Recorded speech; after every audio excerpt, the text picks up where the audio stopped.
At my sister's MBA graduation, she laughed. My sister's still waitressing at 35. Guess brains aren't genetic. Our father added, one success, one failure. The dean stepped forward, cleared his throat. I'll tell you who paid your tuition, and who owns this university. The diploma in her hand started shaking. The parking lot was already half full when I pulled up in my beat-up Honda Civic. I watched a sleek BMW pull into the spot next to mine, the driver stepping out in a perfectly tailored suit. His wife emerged wearing pearls that probably cost more than I made in 3 months of waiting tables.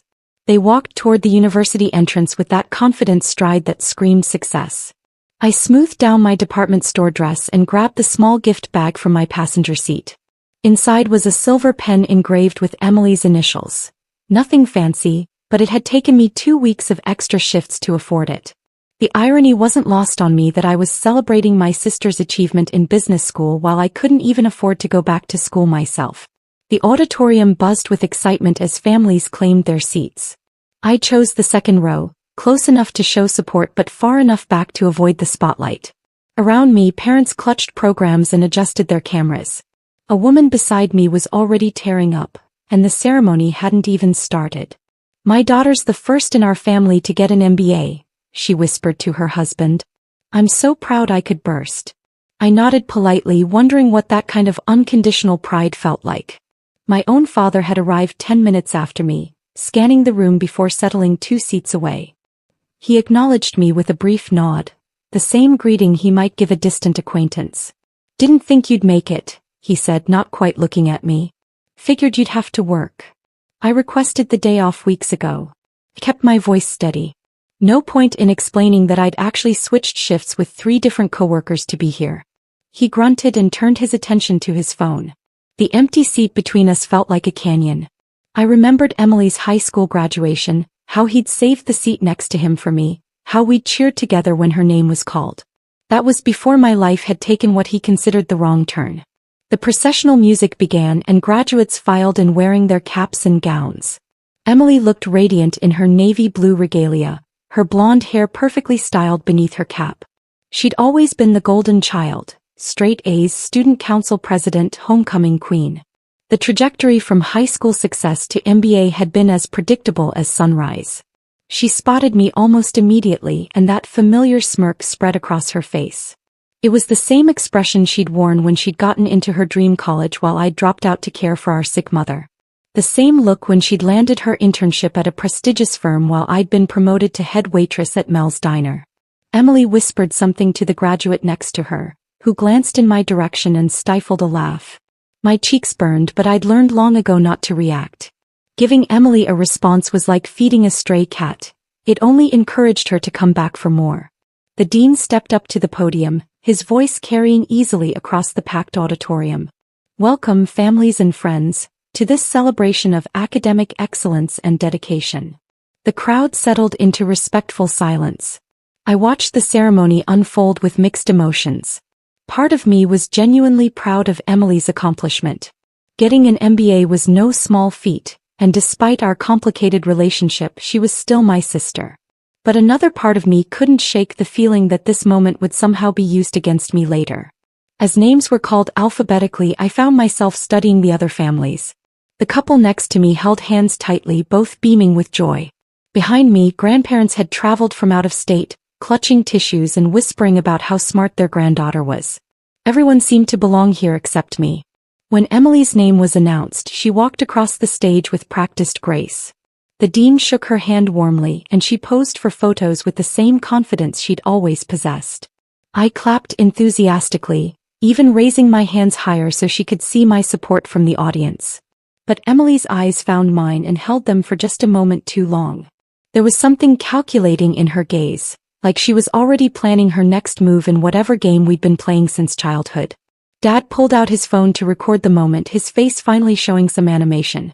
"That's my daughter," he said to the stranger beside him, his voice carrying pride I hadn't heard directed toward me in years.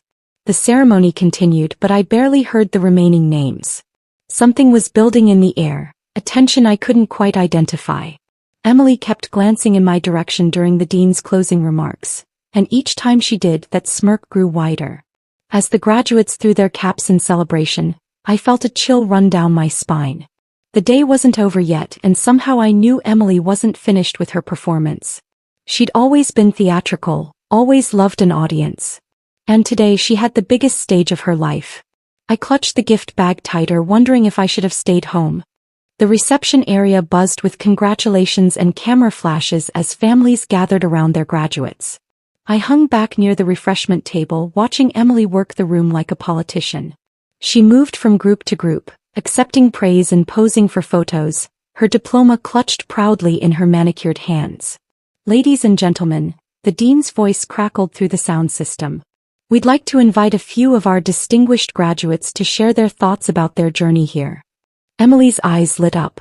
She'd always loved being the center of attention, and this was her moment to shine. She practically glided to the microphone, adjusting it with the confidence of someone who'd never doubted her place in the world. "Thank you, Dean Morrison," she began, her voice carrying that practiced sweetness she'd perfected over the years. "This has been an incredible journey, and I'm so grateful to the amazing faculty who challenged me every step of the way." The audience nodded approvingly. Parents smiled at their phones as they recorded every word. Emily basked in the attention, her cheeks flushed with excitement. "I also want to thank my brilliant classmates," she continued, gesturing toward the other graduates. "The caliber of minds in this program is just extraordinary. Working alongside such talented individuals has pushed me to excel beyond what I thought possible." More applause. Dad had moved closer, positioning himself where Emily could see his proud smile. He was practically glowing with satisfaction, his chest puffed out like a peacock showing off its feathers. Then Emily's expression shifted slightly and I felt my stomach tighten. There was a mischievous glint in her eyes that I recognized from childhood, the same look she'd get right before she'd tell Mom about some minor rule I'd broken. "You know," Emily said, her tone becoming more conversational, "education has always been valued in our family." "Well, mostly." She paused for effect and a few people chuckled uncertainly. "My sister's still waitressing at 35, so I guess brains aren't genetic after all." The laughter that followed felt like a physical blow. Not the polite chuckling from earlier, but genuine amusement at my expense. I watched faces in the crowd. Some looked uncomfortable, but others were genuinely entertained by Emily's casual cruelty. A woman near the front stage whispered to her husband, "Did she really just say that about her own sister?" But her tone suggested she was more amused than appalled. Dad, emboldened by Emily's boldness and the crowd's reaction, decided to add his own commentary. He turned to the family sitting in front of him, the Johnsons whose son had also graduated today. "Well, you know how it is," Dad said, his voice carrying just far enough for several rows to hear. "One success, one failure. That's just how life works out sometimes." Mrs. Johnson looked mortified, but Mr. Johnson actually nodded knowingly, as if Dad had shared some profound wisdom about parenting.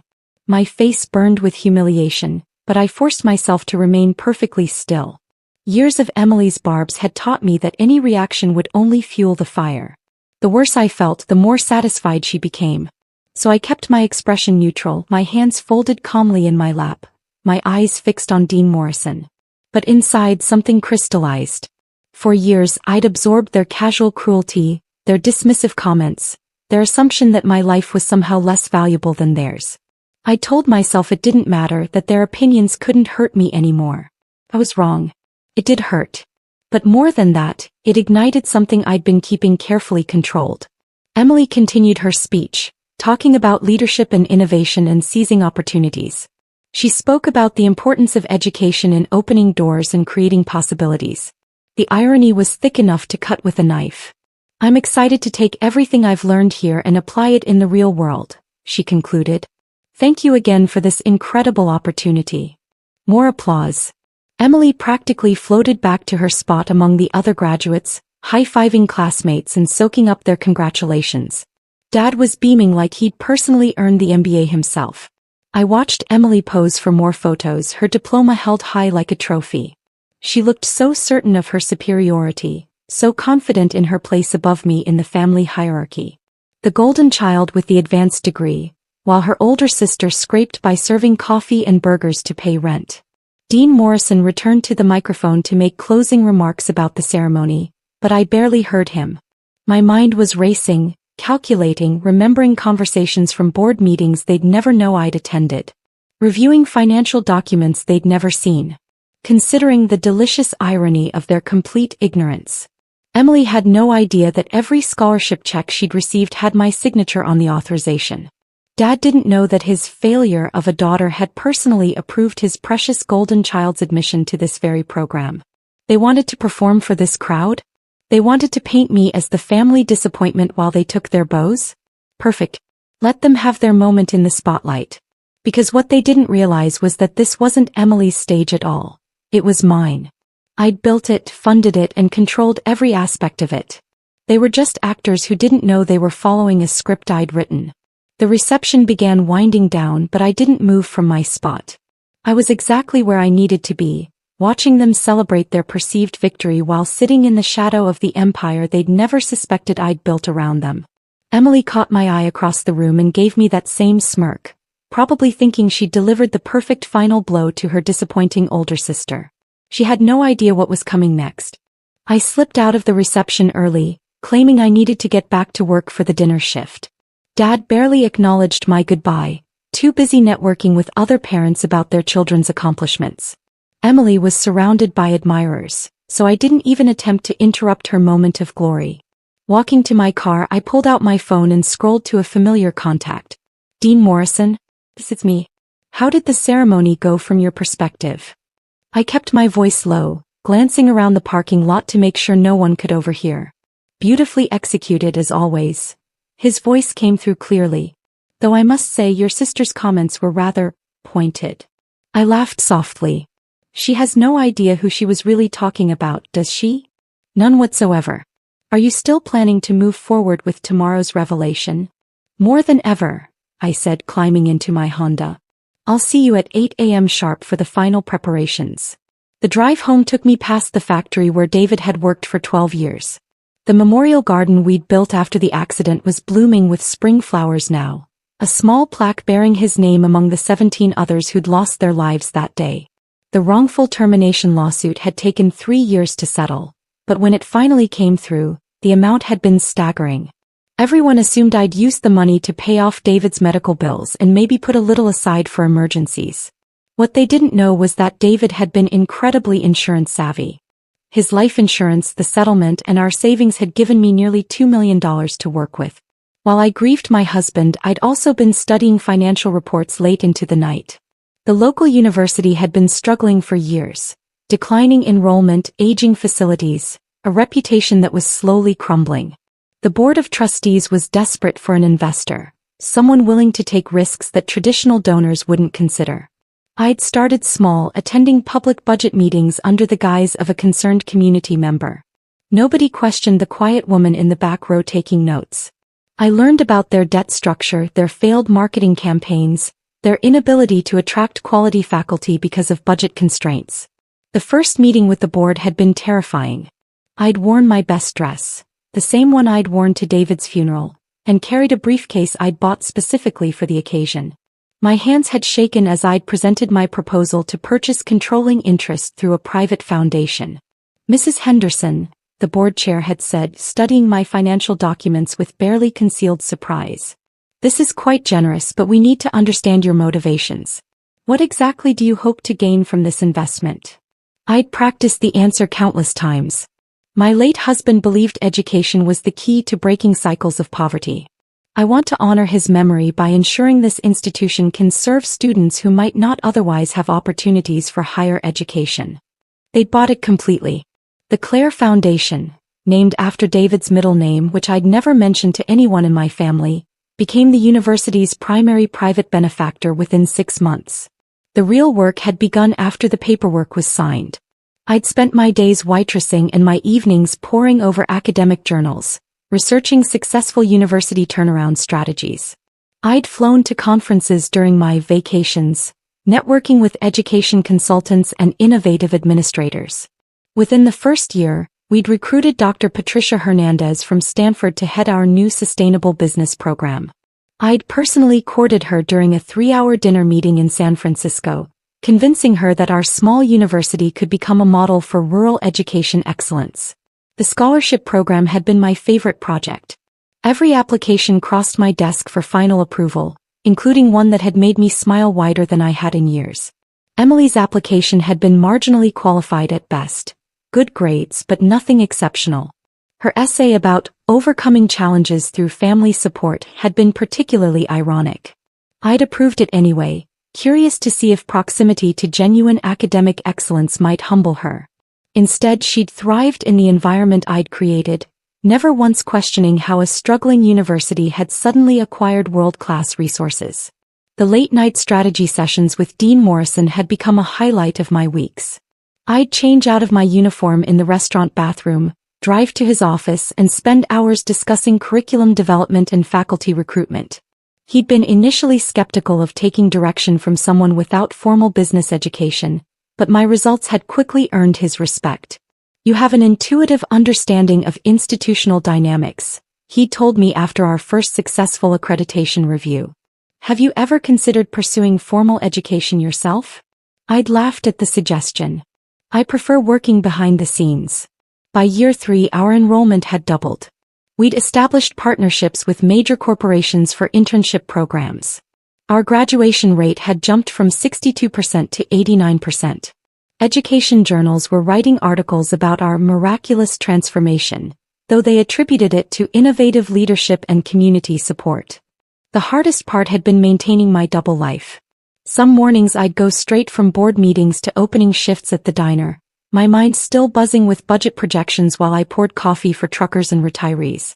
My coworkers occasionally commented on how tired I looked, but they assumed I was just struggling financially. Emily had called me exactly twice during her entire enrollment. Once to complain about her roommate and once to ask if I could lend her money for textbooks. I'd transferred $500 to her account, money that had technically come from the foundation's emergency student fund. "Thanks, sis," she'd said. "I promise I'll pay you back once I graduate and get a real job." A real job. As if the enterprise I'd built from scratch wasn't real enough. Now sitting in my driveway, I looked at my modest house with new eyes. Tomorrow the carefully constructed walls between my two worlds would finally come down. Emily and Dad would learn exactly who had been funding their golden child's success story. My phone buzzed with a text from Dean Morrison. "Final donor recognition list approved. Are you ready for this?" I typed back quickly, "More ready than they'll ever be." The next morning arrived with unexpected rain, drumming against my bedroom window as I prepared for what would become the most important day of my adult life. I'd barely slept, running through every possible scenario in my mind. By 7:30, I was dressed in my best navy suit, the one I'd worn to David's funeral and every major board meeting since. The university's main conference room buzzed with anticipation when I arrived. Today's gathering wasn't just about celebrating yesterday's graduates. It was the annual donor recognition ceremony, a tradition Dean Morrison and I had established 3 years ago to honor the foundation's major contributors. Emily had texted me that morning, "Thanks for coming yesterday. Sorry if my speech was a bit much. You know how I get when I'm nervous." The casual dismissal of her cruelty was so typically Emily that I'd almost laughed out loud. I'd responded simply, "See you at the donor ceremony. 10 a.m. sharp." She'd sent back a confused emoji. "Donor ceremony? Why would I go to that? Trust me. You'll want to be there." Now, watching families file into the elegant room, I felt a strange calm settle over me. The Johnsons were there. Mr. Johnson still chuckling about Dad's "one success, one failure" comment from yesterday. Several other families who'd witnessed Emily's performance had also accepted invitations to this exclusive recognition event. Emily arrived looking puzzled but perfectly put together in a cream-colored dress that probably cost more than my monthly rent. She spotted me immediately and walked over with that familiar mixture of confusion and condescension. "What exactly is this about?" she asked, glancing around at the formal setup. "And why are you here? Did you cater this or something?" Before I could answer, Dad appeared beside her, equally bewildered. "I got a call this morning saying I was specifically invited to recognize my family's contribution to the university. I don't understand what contribution they're talking about." Dean Morrison stepped to the podium, his expression more serious than I'd ever seen it. The room gradually quieted as he adjusted the microphone and surveyed the gathered crowd.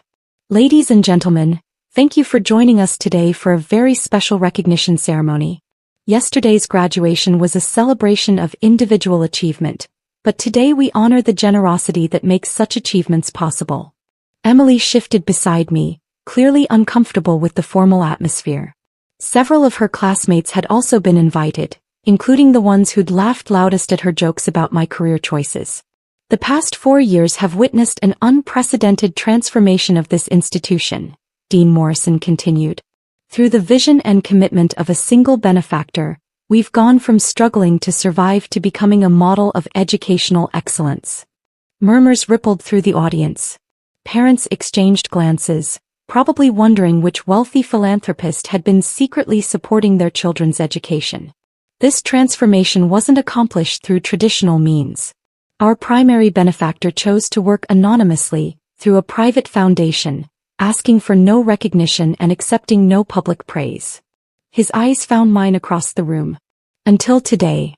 My heart hammered against my ribs, but I kept my expression neutral. Emily was still looking around the room, probably trying to spot some elderly millionaire she could network with after the ceremony.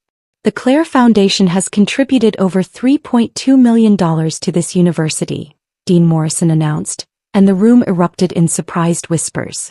This foundation has funded our scholarship programs, recruited our faculty, upgraded our facilities, and personally reviewed every significant decision that has shaped our academic excellence. Dad straightened in his chair, suddenly paying much closer attention. Emily's eyes had widened with what looked like genuine interest, probably calculating how she could leverage this information for her own benefit. Every student who has received financial aid in the past 4 years, the dean continued, his voice growing stronger, has been directly supported by the Clare Foundation. Every scholarship, every emergency fund distribution, every work-study position has been made possible through this single source of generosity. Emily's face had gone pale. She was smart enough to do the math. Her entire education had been subsidized by whoever ran this mysterious foundation. Today, for the first time, the foundation's sole owner and director has agreed to be publicly recognized. Dean Morrison paused, letting the anticipation build. The Clare Foundation was established and has been operated entirely by someone you all know well. The room fell completely silent. Even the catering staff had stopped moving, sensing the gravity of the moment. The woman who has quietly transformed this institution while working multiple jobs to support herself, who has never asked for recognition or reward, who has given everything to ensure that students like your children could succeed. He paused, his eyes meeting mine directly. Please join me in recognizing Mrs. Sarah Henderson, founder and sole benefactor of the Clare Foundation. The silence that followed was deafening. I could hear my own heartbeat, the rain against the windows, someone's sharp intake of breath. Slowly I stood up, my legs steadier than I'd expected them to be. Emily's mouth had fallen open. She was staring at me like I'd grown a second head, her brain clearly struggling to process what she'd just heard. Dad had gone completely rigid, his face cycling through confusion, disbelief, and something that might have been fear. The room began to buzz with whispers. The waitress, someone murmured. She owns the foundation? Another voice asked incredulously. Mrs. Johnson leaned toward her husband, stage whispering, Isn't that the woman whose family was making fun of her yesterday? Dean Morrison gestured for me to join him at the podium, but I shook my head slightly. I didn't need to make a speech. The revelation itself was enough. Instead, I simply nodded to acknowledge the recognition and sat back down. The silence stretched on, broken only by the sound of Emily's diploma program slipping from her trembling fingers and hitting the floor. Dad finally found his voice, though it came out as barely more than a whisper. Sarah? Is this real? I met his eyes for the first time in years without looking away. Every word. The silence in that conference room had stretched on for what felt like an eternity before people began to leave. I watched Emily gather her fallen program with shaking hands, her usual composure completely shattered. Dad remained frozen in his chair, staring at me like he was seeing a stranger. Sarah, Emily finally managed, her voice barely above a whisper. I need to talk to you. But I was already walking toward the exit, my business finished for the day. I'm sure you do, I said without turning around. But I have a shift at the diner in an hour. That evening, Dean Morrison and I met at the small cafe across from campus. The same place where we'd had our first conversation about transforming the university 4 years ago. He ordered his usual black coffee while I stirred cream into mine, both of us processing the magnitude of what had just happened. "The board is requesting an emergency meeting," he said, pulling out a folder thick with documents. "They want to discuss the transition protocols." I nodded, having expected this. "And Emily's account status?" "That's what I wanted to discuss." He slid a financial statement across the table. "According to our records, she has one remaining loan payment of $90,000. The foundation has been covering her monthly installments, but that coverage ends immediately," I finished for him. "Transfer the debt to Henderson Financial Services. She'll receive notification within the week." Dean Morrison looked uncomfortable. "Sarah, are you certain about this? It's a substantial amount." I sipped my coffee, tasting the familiar bitterness that had sustained me through countless late nights of planning. She earned every penny of that debt with yesterday's speech. Consider it a final lesson in consequences. Within 10 days, Emily's world began to unravel in the most methodical way possible. The first letter arrived on a Tuesday, official letterhead from Henderson Financial Services, a company she'd never heard of but which now held her educational future in its hands. I was restocking napkin dispensers at the diner when my phone buzzed with her call. I let it go to voicemail, then listened to her increasingly frantic message while wiping down tables. "Sarah, I got this letter about my loan and I don't understand. They're saying I owe $90,000 to some company, but my loans were supposed to be forgiven through the scholarship program. Can you call me back? Please." 3 more calls came that day. I ignored them all. Emily showed up at the diner on Thursday evening, looking haggard and desperate. She slid into a corner booth and waited until my section cleared out before approaching the counter. "We need to talk," she said, her voice lacking its usual confidence. I continued filling salt shakers. "I'm working. You can see that. Sarah, please. I'm drowning here. This debt came out of nowhere and I can't make these payments on my starting salary. I don't even understand how this happened." I finally looked up, meeting her eyes directly. "The same way everything else in your life happened, Emily. Someone else paid for it." Her face crumpled, and for a moment she looked like the little sister I'd once protected from neighborhood bullies. "I know I said some horrible things at graduation. I was nervous and trying to be funny and it came out wrong. I'm sorry." "You're not sorry about what you said," I replied, returning to my work. "You're sorry about the consequences." The truth was I'd spent weeks crafting this particular consequence. Henderson Financial Services was a subsidiary I'd created specifically for this purpose, with payment terms that would ensure Emily thought of me every single month for the next 15 years. She would write my name on every check, return my calls when payment was late, and navigate the automated phone system that would always route her to my personal extension. Every financial milestone in her new career would be measured against her debt to the sister she'd dismissed as a failure. Dad tried to intervene the following week, calling me for the first time in 2 years. "Sarah, honey, I think there's been some mistake with Emily's loans. Can you look into it through your connections?" His careful tone told me he still didn't fully grasp the extent of my involvement. To him, I was still the waitress who'd somehow stumbled into a position of minor influence. "It's not a mistake, Dad," I said, watching the lunch rush through the diner's front window. "Emily received exactly what she earned. But $90,000? That's her entire starting salary. Then she'll need to budget carefully." The family barbecue that 4th of July was unlike any we'd had in decades. Emily arrived late and spoke only when directly addressed. Dad spent most of the afternoon making awkward small talk, clearly unsure how to navigate this new dynamic where his failure daughter held all the cards. Uncle Frank, who'd driven in from Phoenix, kept shooting me curious glances. "So this foundation thing," he finally said over burgers, "that's really something special you've built there." Emily stared at her plate, probably calculating how many of these monthly gatherings she'd have to endure while making payments to me. "It started small," I said, passing the potato salad. "Just wanted to help students who might not otherwise have opportunities." "Well, it's incredible what you've accomplished," Aunt Marie chimed in. "Emily's so lucky to have benefited from your generosity." The word lucky hung in the air like smoke. Emily excused herself to the bathroom shortly after, and I could hear her making a phone call through the window, probably to her new financial advisor, trying to figure out refinancing options that didn't exist. When she returned, her eyes were red-rimmed but determined. She sat down across from me and spoke quietly so the others couldn't hear.